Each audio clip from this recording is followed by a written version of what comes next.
നമസ്കാരം. US മീഡിയയിലേക്ക് എല്ലാവർക്കും സ്വാഗതം. ഞാൻ ഉമാശങ്കർ എഴുമങ്ങാട്. ഇന്ന് നമ്മോടൊപ്പമുള്ളത് സംസ്ഥാന ചലച്ചിത്ര പുരസ്കാരം നേടിയ പട്ടാമ്പി പള്ളിപ്പുറം പരുതൂര് സ്വദേശിനി അധ്യാപികയായ ബീന ആർ ചന്ദ്രനാണ്. അവർ ഒരു മികച്ച അഭിനേതാവ് മാത്രമല്ല, ഏറ്റവും നല്ല ഒരു അധ്യാപിക കൂടിയാണ്. നമുക്ക് അവരുടെ അധ്യാപന രംഗത്തെ വിശേഷമടക്കം മുഴുവൻ വിവരങ്ങളും അവരോട് ചോദിച്ചറിയാം. നമസ്കാരം. നമസ്കാരം. നമ്മുടെ ഈ വർഷത്തെ തിരുവോണമാണ് നാളെ അല്ലേ? ഇപ്പം നമ്മൾ ഓണാഘോഷ നിറവിലാണ്. ടീച്ചറുടെ നാടകരംഗത്തെ തറവാട്ടിലാണ് ഇപ്പോൾ തോന്നുന്നു അല്ലേ? ആറങ്ങോട്ടുകര മൺവീട്ടില് അല്ലേ? ശ്രീജ ചേച്ചി ഒക്കെ അടുത്ത സുഹൃത്താണ് തോന്നുന്നു അല്ലേ? ഈ ഓണം ശരിക്കും പറഞ്ഞു കഴിഞ്ഞാൽ ഒരു ഇരട്ടി മധുരമാണ് സമ്മാനിച്ചത് എന്ന് ഞാൻ പറഞ്ഞു കഴിഞ്ഞാൽ എങ്ങനെയാ ടീച്ചറെ മറുപടി പറയാ? അങ്ങനെ പറഞ്ഞാൽ ശരി തന്നെയാണ്. ഇരട്ടി മധുരം എന്ന് പറയുമ്പോൾ ഞാൻ അതിനെ അർത്ഥവത്താക്കുന്നത്, ഞാൻ എൻ്റെ അനിത ടീച്ചറും കൂടി ഞങ്ങൾ നല്ല ഫ്രണ്ട്സാണ്. അപ്പം ഞങ്ങൾ രണ്ടുപേരും കൂടിയിട്ടാണ് അധ്യാപന രംഗത്ത് ചില മാറ്റങ്ങൾ കുട്ടികൾക്ക് ഫലപ്രദമായ രീതിയിൽ എന്തൊക്കെ കാര്യങ്ങൾ ചെയ്യണമെന്ന് ഞങ്ങൾ കൂടി ആലോചിക്കുന്നത്. അപ്പം ഞങ്ങൾ ഒരുമിച്ച് ഇങ്ങനെ പോകുമ്പോൾ ഈ തടവ് എന്നുള്ള സിനിമയിലും ഞങ്ങൾ ഒരുമിച്ച് അഭിനയിക്കുന്നുണ്ട്. എനിക്കൊരു കേന്ദ്ര കഥാപാത്രം കിട്ടിയെന്ന് മാത്രം. അപ്പോൾ എന്നെ തേടിയിട്ട് ഈ അവാർഡ് ലഭിക്കുകയാണ്. അപ്പം എനിക്കതൊരു പൂർണ്ണത മനസ്സിൽ ഫീൽ ചെയ്തിട്ടുണ്ടായിരുന്നില്ല. അടുത്തൊരു ആഴ്ച കഴിഞ്ഞപ്പോഴാണ് സെപ്റ്റംബർ 5-ന് സംസ്ഥാന അധ്യാപക അവാർഡ്, അത് സ്കൂൾ അക്കാദമിയുടെ നാഷണൽ അവാർഡ് അനിത ടീച്ചറെ മികച്ച അധ്യാപികയായിട്ട് സെലക്ട് ചെയ്തു.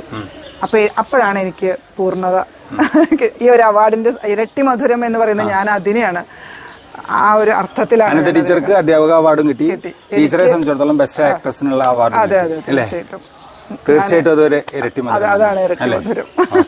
പിന്നെ ഫാസിൽ റസാഖ് ഈ സിനിമയില് നവാഗത സംവിധായകനുള്ള അവാർഡ് കിട്ടി. നവാഗത സംവിധായകനുള്ള അവാർഡ് അദ്ദേഹത്തിനാണ് കിട്ടി. ഈ അതായത് ടീച്ചറ് ഈ എന്താ പറയുക, കലാരംഗത്ത് ഉള്ള തുടക്കം എന്ന് പറയുന്നത് പാരമ്പര്യമായിട്ട് കിട്ടിയ ഒരു ഇതാണോ, അതോ എന്താ പറയുക നമ്മുടെ കുട്ടിക്കാലം മുതൽ നമ്മൾ ഉണ്ടാക്കിയെടുത്ത ഒരു നേട്ടമാണോ? എങ്ങനെയത്? എനിക്ക് തോന്നുന്നു ഒരാളുടെ കുറച്ച് ആ ഒരു എന്താ പറയുക ഉള്ളില് പാരമ്പര്യമായിട്ട് എന്തെങ്കിലുമൊക്കെ ഉണ്ടാവുന്നതായിരിക്കും. അതിനെ പരിപോഷിപ്പിക്കാൻ സാഹചര്യങ്ങൾ ഒത്തു വന്നാൽ അതങ്ങനെ വളർന്ന് പടർന്ന് പന്തലിച്ചു പോകുന്നതാണ് ഞാൻ മനസ്സിലാക്കിയിട്ടുള്ളത്. ചില ആളുകൾക്ക് എന്താ വെച്ചാല് ഉണ്ടാക്കിയെടുക്കുന്നവരുണ്ട്. നൈസർഗികമായ കഴിവുകളില്ലാതെ നമ്മൾ സാഹചര്യങ്ങൾ കൊടുത്തു കഴിഞ്ഞാൽ അതിൽ നിന്ന് വളർന്നു വരുന്ന അതൊരു രീതി.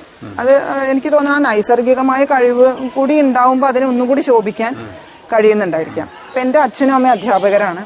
അവര് എൻ്റെ ഉള്ളിലെ ചെറുപ്പം മുതൽ ഞാൻ 1-ാം ക്ലാസ്സിലെ ആംഗ്യപ്പാട്ടിലാണ് തുടങ്ങിയത്. അപ്പൊ ചെറിയ കുട്ടിയാകുമ്പോൾ തന്നെ എൻ്റെ കലാവാസനകൾ അച്ഛനും അമ്മയും മനസ്സിലാക്കി അതിനനുസരിച്ച് പരിപോഷിപ്പിക്കാനുള്ള ഒരു സാഹചര്യം ഞങ്ങളുടെ നാട്ടിലുണ്ടായി. അതങ്ങനെ അതുകൊണ്ടാണ് ഞാൻ ഇങ്ങനെ ഒരു കലയെ ഞാൻ ഒരുപാട് സ്നേഹിച്ചിരുന്നു, ഒരുപാട് ഇഷ്ടത്തോട് ചേർത്ത് നിർത്തിയിരുന്നു. ടീച്ചർ എവിടെയൊക്കെ പഠിച്ചത്? ഏതൊക്കെ സ്കൂളിലാണ്? ഞാൻ നിറമരുതൊരു തിരൂരാണ് ആദ്യം അമ്മയുടെ കൂടെ ഇങ്ങനെ പോയി. ക്ലാസ്സിലൊന്നും അങ്ങനെ 1-ാം ക്ലാസ് ചേർത്തിയിട്ടൊന്നും ഉണ്ടായിരുന്നില്ല, അങ്ങനെ വെറുതെ പോവായിരുന്നു. പിന്നെ അവിടുന്ന് 2-ാം ക്ലാസ്സിൽ ഞാൻ പരുതൂർ CUP സ്കൂളിൽ വന്ന് ഞാൻ അധ്യാപികയായിട്ടുള്ള. അപ്പൊ എനിക്ക് ആ സ്കൂളിനോട് വല്ലാത്തൊരു ആത്മബന്ധമാണ്. അതുകൊണ്ടായിരിക്കാം എനിക്ക് ആ സ്കൂള് എന്റെ നെഞ്ഞോട് ചേർത്ത് നിർത്തുകയാണ് ഞാൻ എപ്പോഴും. അവിടുത്തെ കുട്ടികളെ എന്ന് പറയുമ്പോൾ ആ സ്കൂള് എന്ന് പറയുമ്പോൾ എനിക്ക് വല്ലാത്തൊരു ആത്മബന്ധമാണ്. ഓക്കെ, അത് കഴിഞ്ഞിട്ട് പിന്നെ UP വരെ അല്ലേ അവിടെ UP, പിന്നെ പരുതൂർ ഹൈസ്കൂളിലാണ്. പരുതൂർ ഹൈസ്കൂളിൽ ഞാൻ ഹൈസ്കൂൾ വിഭാഗം, പിന്നെ പ്രീ ഡിഗ്രി സംസ്കൃത college Pattambi, little flower college SNGS college, little flower കോളേജിലാണ് ബോട്ടണി ഞാൻ ഡിഗ്രി ഗുരുവായൂർ. അവിടുന്ന് ദേവഗിരി കോഴിക്കോട് ദേവഗിരി കോളേജ് PG ചെയ്തു. പിന്നെ ഫറൂഖ് ട്രെയിനിങ് കോളേജിൽ B.Ed. അത് കഴിഞ്ഞ് ഒരു വർഷം ഞാൻ ഒരു ഇംഗ്ലീഷ് മീഡിയത്തിൽ വർക്ക് ചെയ്തു.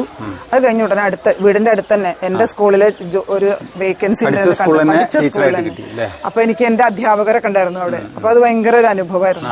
അപ്പൊ എന്നെ കുട്ടിക്കാലം മുതലേ വളർത്തിക്കൊണ്ടുവന്ന അധ്യാപകരുടെ കൂടെ വർക്ക് ചെയ്യാൻ പഠിപ്പിച്ച അധ്യാപകരുടെ കൂടെ ഞാൻ വർക്ക് ചെയ്യാൻ കുറച്ച് കാലൊക്കെ ഉണ്ടായി. അപ്പൊ അതൊരു വല്ലാത്തൊരു അനുഭവമായിരുന്നു. അവരപ്പൊ അത്രയും സ്നേഹത്തോടു കൂടിയിട്ടാണ് എന്നെ സ്വീകരിച്ചത്. പിന്നെ എന്റെ അന്ന് മുതലേ ഞാൻ എന്റെ കലാപ്രവർത്തനങ്ങള് കൊണ്ടുപോകും. അപ്പൊ ടീച്ചർമാർ എന്നെ നന്നായി സപ്പോർട്ട് ചെയ്തിരുന്നു. എന്നെ പഠിപ്പിച്ച എന്റെ ഗുരുക്കന്മാരല്ലേ. അപ്പോ എന്തോ എനിക്ക് ഒരു അധ്യാപിക എന്നുള്ള നിലയ്ക്ക് ഒരു അധ്യാപികയ്ക്ക് എന്തൊക്കെ കാഴ്ചപ്പാടുകൾ വേണം എന്നത് എന്തോ ഒരു ഉള്ളറിവ്, ഒരു തിരിച്ചറിവ് എന്റെ ഉള്ളിൽ എപ്പോഴും ഉണ്ടായിരുന്നു തോന്നുന്നു. അച്ഛനും അമ്മയും അധ്യാപകരായിരുന്നത് കൊണ്ടായിരിക്കാം. 4ാം ക്ലാസ്സിലെ ഒരു പ്രസംഗത്തിൽ ഞാൻ നിങ്ങൾക്ക് ആരാവണം എന്നായിരുന്നു പ്രസംഗം. അപ്പൊ എനിക്കൊരു അധ്യാപിക ആവണം എന്നൊക്കെ പറഞ്ഞിട്ട് ഞാനന്ന് പ്രസംഗിച്ചതാണ്. അന്നൊന്നും എനിക്കറിയില്ല ഞാൻ അധ്യാപികയാവോ. പക്ഷേ എന്തോ എന്നെ അങ്ങോട്ട് തന്നെ കൊണ്ടുവന്ന് എത്തിച്ചു. ഞാൻ ആദ്യമൊക്കെ ഒരു കോളേജ് അധ്യാപിക എന്നൊക്കെയാണ് സ്വപ്നം കണ്ടിരുന്നത്. PG ഒക്കെ കഴിഞ്ഞ് ആദ്യം തുടക്കത്തിലൊക്കെ എനിക്ക് കുറച്ച് വിഷമമൊക്കെ ഉണ്ടായിരുന്നു. PSC ഒക്കെ ചെയ്യാമെന്ന് വിചാരിച്ചിരുന്നു. അപ്പോൾ തുടക്കത്തിലൊക്കെ ഞാൻ അങ്ങനെ എനിക്കൊരു അയ്യോ ഞാൻ പഠിച്ച അത്രയും വന്നില്ലേ എന്നൊക്കെ ഉള്ളൊരു വിഷമമൊക്കെ ഉണ്ടായിരുന്നു. പക്ഷെ പിന്നെ ഞാൻ തിരിച്ചറിഞ്ഞു ഈ കുട്ടികളാണ് എനിക്ക് വേണ്ടത്, ഇതാണ് എന്റെ മേഖല, എന്നെ ഇതിനാണ് നിയോഗിച്ചിട്ടുള്ളത് ഞാൻ തിരിച്ചറിഞ്ഞു. അപ്പൊ വളരെ രസമായിട്ടാണ് ഞാൻ ഒട്ടും ബോറടിക്കാതെ ഓരോ ദിവസം പുതുമകളോട് കൂട്ടിയിട്ടാണ് ഞാൻ പോയിക്കൊണ്ടിരിക്കുന്നത്. അതായത് ഇപ്പൊ ശരിക്കും പറഞ്ഞു കഴിഞ്ഞാല് നമ്മളിപ്പോ ടീച്ചർ പറഞ്ഞ ടീച്ചറുടെ ആഗ്രഹവും പിന്നെ അവസാനം നടന്നതും അധ്യാപക രംഗം തന്നെയാണ് ഇഷ്ടപ്പെട്ടത് അല്ലെ, ഒരു പ്രൊഫഷനായിട്ട് എടുക്കാൻ വേണ്ടിയിട്ട്. ഒരു ജോബ് എന്നുള്ളതിൽ ഉപരിയായിട്ട് ഒരു പ്രൊഫഷനായിട്ട് നമ്മൾ ചെയ്യുന്ന ഏത് ജോലിനെ കാണുമ്പോഴും അതിന്റേതായിട്ടുള്ള ഒരു മികവ് നമുക്ക് പുലർത്താൻ കൂടുതലായിട്ട് പറ്റും. അങ്ങനെയാണല്ലോ. അതെ, തീർച്ചയായും. അതെ. അപ്പോ ശരിക്കും പറഞ്ഞു കഴിഞ്ഞാല് നമ്മള് എന്താ പറയാ, ഈ സ്കൂൾ സെക്ഷനും കോളേജ് സെക്ഷനും ഒക്കെ പഠിപ്പിക്കുന്ന ഒരാളെ സംബന്ധിച്ചിടത്തോളം ഇത് രണ്ടും പഠിപ്പിച്ചിട്ടുള്ള ഒരു അനുഭവമുള്ള ഒരാളെ സംബന്ധിച്ചിടത്തോളം അതിന്റെ വ്യത്യാസം ശരിക്കും തിരിച്ചറിയാൻ പറ്റും. കാരണം കോളേജ് സെക്ഷനിൽ പഠിപ്പിക്കുന്നതിനെ അല്ലെങ്കിൽ വലിയ ക്ലാസ്സുകളിലെ കുട്ടികളെ പഠിപ്പിക്കുന്നതിനേക്കാൾ എത്രയോ ഇരട്ടി ബുദ്ധിമുട്ടാണ്. തീർച്ചയായിട്ടും ഞാൻ എപ്പോഴും പറയാറുണ്ട്, അംഗനവാടി ടീച്ചർക്കാണ് ഏറ്റവും കൂടുതൽ, ഒരു പ്രീ പ്രൈമറി ടീച്ചർക്കാണ് ഏറ്റവും കൂടുതൽ സാലറി, അവരെയാണ് പരിഗണിക്കുന്നത്. പക്ഷെ നമുക്കറിയാലോ അംഗനവാടി ടീച്ചറുടെ ഒരു അവസ്ഥ എന്ന് പറയുന്നത് വളരെ പരിതാപകരമാണ്. അത് എന്റെ സിനിമയിലും ഒരു അംഗനവാടി ടീച്ചറാണ്. ഞാൻ എപ്പോഴും വിചാരിക്കാറുണ്ട് അത്രേ ഉള്ളൂ ആ പേര്. മോൾഡ് ചെയ്ത് എടുക്കേണ്ട ഒരു കാലാണ് ആ കുട്ടികളെ.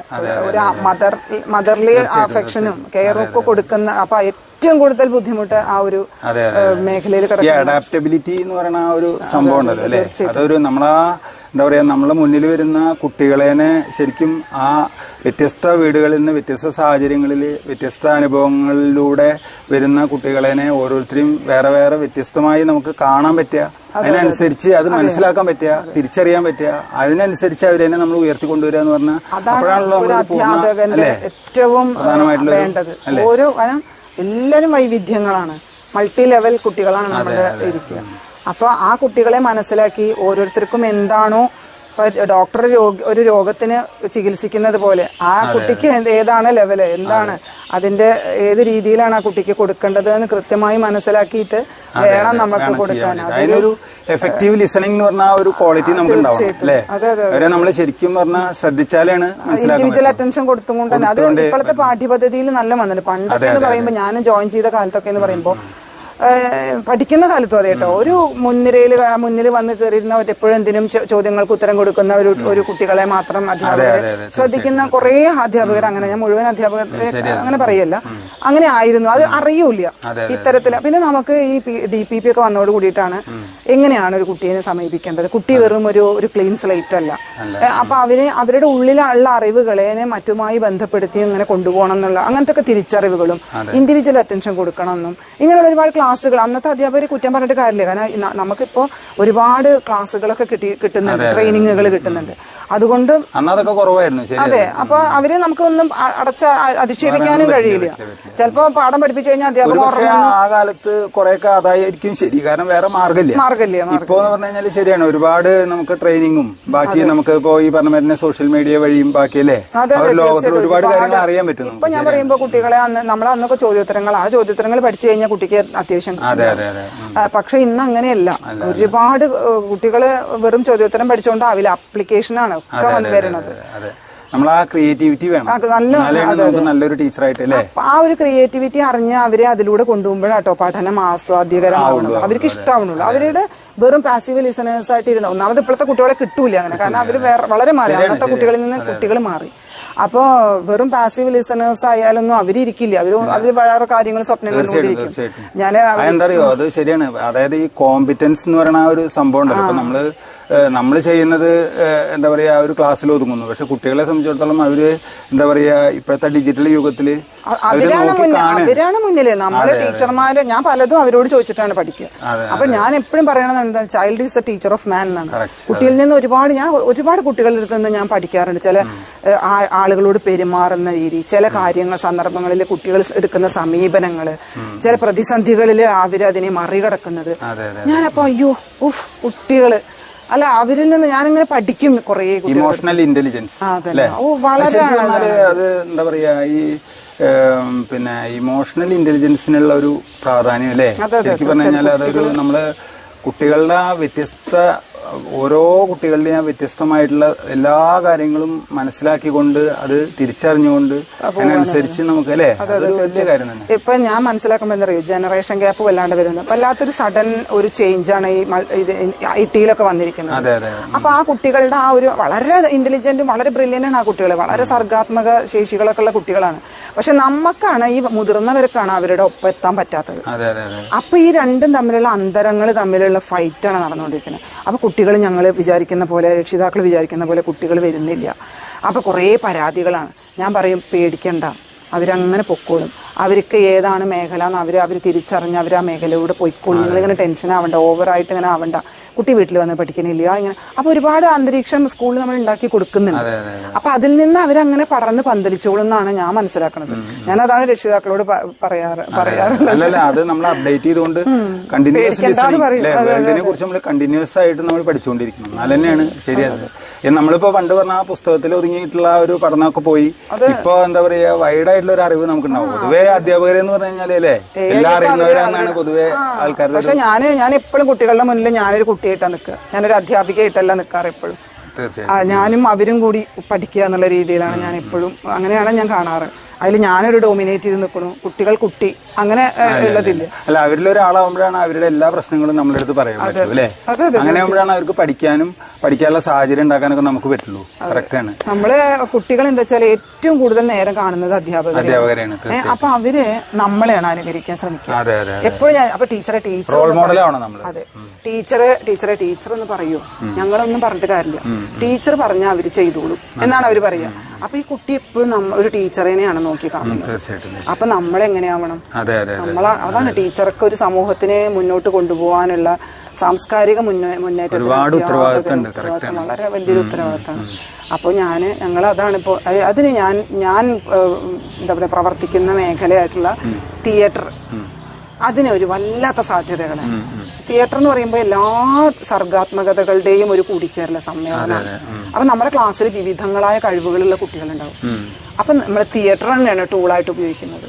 ആ വിവിധ കഴിവുകളെ മുഴുവൻ സമ്മേളിപ്പിച്ചുകൊണ്ട് എനിക്ക് ഇതാണ് കഴിയുക, എനിക്ക് ഇന്നതാണ്, എനിക്ക് അഭിനയിക്കാനാണ് കഴിയുക, അല്ലെങ്കിൽ എനിക്ക് പാട്ട് പാടാനാണ് കഴിയുക, എനിക്കിത് എഴുതാനാണ് കഴിയുക, എനിക്ക് മ്യൂസിക് പ്ലേ ചെയ്യാനാണ് കഴിയുക. അപ്പൊ ഓരോ കുട്ടിയും ഇവിടെ എനിക്ക് എന്തെന്നുള്ളത് തിരിച്ചറിയണോ, അതിൽ അവന് ആത്മവിശ്വാസം ഉണ്ടാവണോ, അങ്ങനെയാണ് അവൻ വേദിയിൽ പെർഫോം ചെയ്യുന്നത്. അവർക്കുള്ള കഴിവ് ഏത് മേഖലയിലാണെങ്കിൽ ആ മേഖലയിലുള്ള കഴിവിനെ വളർത്തിക്കൊണ്ട് നമ്മൾ അതിങ്ങനെ പോളിഷ് ചെയ്ത് കൊണ്ടുവരിക.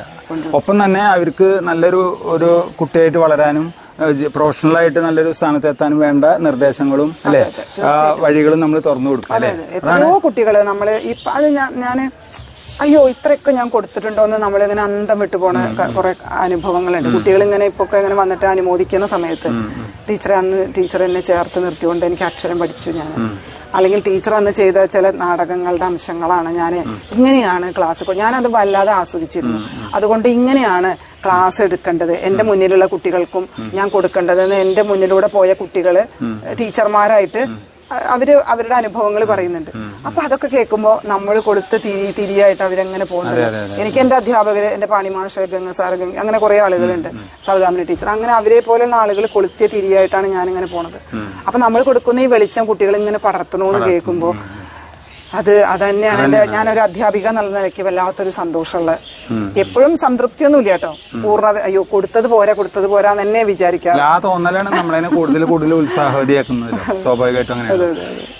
ശരിക്കും പറഞ്ഞു കഴിഞ്ഞാല് ബീന ടീച്ചർ എങ്ങനെയാണ് ഒരു നല്ല അധ്യാപിക ആയത്, അല്ലെങ്കിൽ അധ്യാപിക ആവാൻ വേണ്ടി കണ്ടിന്യൂസ് ആയിട്ട് പ്രവർത്തിച്ചുകൊണ്ടിരിക്കുന്നത്, മനസ്സെന്താന്നുള്ളതിനെ കുറിച്ചിട്ടൊക്കെ ഇപ്പോൾ പറഞ്ഞു. ഇതിന്റെ ഒരു ഗുണം എന്ന് പറയുന്നത് ശരിക്കും പറഞ്ഞു കഴിഞ്ഞാൽ പരുതൂരാണല്ലോ അല്ലെ ടീച്ചറുടെ സ്കൂൾ സ്ഥലം പരുതൂരല്ലേ അല്ലെ? ആ ഗ്രാമത്തിലെ എന്താ പറയാ, ഇപ്പൊ ടീച്ചർ എത്ര കൊല്ലായിട്ട് അവിടെ ടീച്ചർ? 28 കൊല്ലായിട്ട് റിട്ടയർ ചെയ്യും. അപ്പോ എത്ര കൊല്ലായിട്ട്, എത്ര പതിറ്റാണ്ടുകളായിട്ട് ആ ഗുണം അവിടുത്തെ വിദ്യാർത്ഥികൾക്ക് കിട്ടുകയാണ്. ഇപ്പൊ ടീച്ചർ പഠിപ്പിച്ചിട്ടുള്ള വിദ്യാർത്ഥികൾ എത്ര പേരുണ്ടാവും അല്ലേ?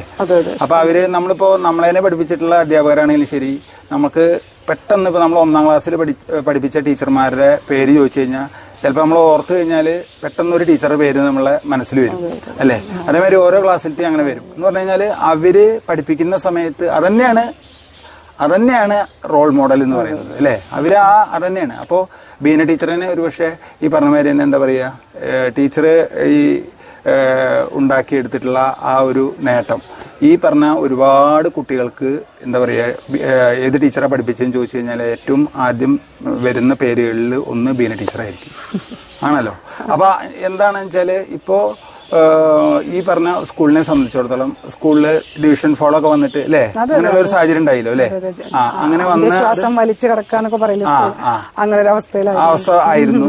അപ്പൊ നോർമലി എന്തുകൊണ്ടാണ് ഞാൻ ഇത്രയും ഈ കാര്യത്തിന് പ്രാധാന്യം നൽകാൻ കാരണം എന്ന് ചോദിച്ചു കഴിഞ്ഞാല്, ഇപ്പൊ നമ്മളൊരു ഏതൊരു മേഖലയിലാണെങ്കിലും നേട്ടം വരിക്കുക എന്ന് പറഞ്ഞു കഴിഞ്ഞാൽ സ്വാഭാവികമായിട്ട് സന്തോഷമാണ്, ആ നാടിന് മൊത്തം സന്തോഷമാണ്, നമ്മളെ സ്നേഹിക്കുന്നവർക്കൊക്കെ സന്തോഷമാണ്. പക്ഷെ അതേസമയം തന്നെ ഒരു അധ്യാപന രംഗത്ത് ജോലി ചെയ്യുന്ന ഒരാളെ സംബന്ധിച്ചിടത്തോളം അവർക്ക് ഇങ്ങനെ ഒരു നേട്ടം ഉണ്ടാവുന്ന സമയത്ത് ആ നേട്ടം തീർച്ചയായിട്ടും എന്താ പറയുക അവരുടെ ഈ ടീച്ചിങ് ഫീൽഡിൽ ഉപയോഗിക്കാൻ പറ്റും. ഇപ്പൊ ഈ ക്രിയേറ്റിവിറ്റിയുടെ കാര്യത്തിലൊക്കെ ശരിക്കും പറഞ്ഞാൽ ടീച്ചർ ഏതോ ഒരു ഇന്റർവ്യൂവിൽ പറയണ ഞാൻ ശ്രദ്ധിച്ചിരുന്നു. അതായത് എന്താ പറയാ, നമുക്ക് വിഷ്വലൈസ് ചെയ്യും. അപ്പോൾ നോർമലി ഒരു ക്ലാസ് നമ്മൾ എന്താ പറയുക പുസ്തകവും ഇതൊക്കെ കൊണ്ടുവന്നിട്ട് ആ രീതിയിൽ നമ്മൾ നോക്കി പഠിപ്പിക്കുന്നതിലും വ്യത്യസ്തമായിട്ട് വിഷ്വലൈസ് ചെയ്യുമ്പോൾ കുട്ടികൾക്ക് അത് കൂടുതൽ എന്താ പറയുക അല്ലെ, പെട്ടെന്ന് മനസ്സിലാവും, ഇഷ്ടം വരും, താല്പര്യം ഉണ്ടാവും, ഇഷ്ടം.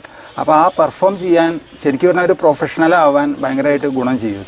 അപ്പൊ ടീച്ചർ നല്ലൊരു ആർട്ടിസ്റ്റാണ്. ഒപ്പം തന്നെ അതിന് കൂടെ അഡീഷണൽ ആയിട്ട് നമുക്ക് ഉള്ളൊരു ഗുണം എന്ന് പറയുന്നത് ടീച്ചർ ഈ പങ്ക്ച്വാലിറ്റിയുടെ ഒരു കാര്യം പറഞ്ഞു. നമുക്കറിയാം ഈ പിന്നെ കലാരംഗത്തുള്ളവർ തന്നെ എല്ലാവരെയും നമുക്ക് മാതൃകയാക്കാൻ പറ്റുന്ന ആൾക്കാരാവില്ല. അവർ ചിലപ്പോൾ പ്രൊഫഷണലായിട്ട് അവരുടെ രംഗത്ത് അവർ മികച്ച ആൾക്കാരൊക്കെ ആയിരിക്കും നേട്ടങ്ങളുണ്ടാവും. പക്ഷെ അതേസമയം തന്നെ ചില ആളുകളെ സംബന്ധിച്ചിടത്തോളം അവരുടെ എല്ലാ കാര്യങ്ങളും നമുക്ക് മാതൃകയാക്കാൻ പറ്റില്ല. പക്ഷെ അങ്ങനെ മാതൃകയാക്കാവുന്ന ഒരാള് ഒരു അധ്യാപിക കൂടിയാവുമ്പോൾ ഉണ്ടാവുന്ന ഒരു ഗുണം എന്ന് പറയുന്നത് ചെറുതല്ലേ. അതാണ് നമ്മുടെ പിന്നെ പരുതൂര് ഗ്രാമത്തിന് കിട്ടിയ ആ ഒരു നേട്ടം എന്ന് പറയുന്നത്. ടീച്ചറെ സംബന്ധിച്ചിടത്തോളം ഇനിയും എന്താ പറയാ, എത്ര കൊല്ലാണെന്ന് പറഞ്ഞത്? 3 കൊല്ലം കൂടി. 3 കൊല്ലം അല്ലേ?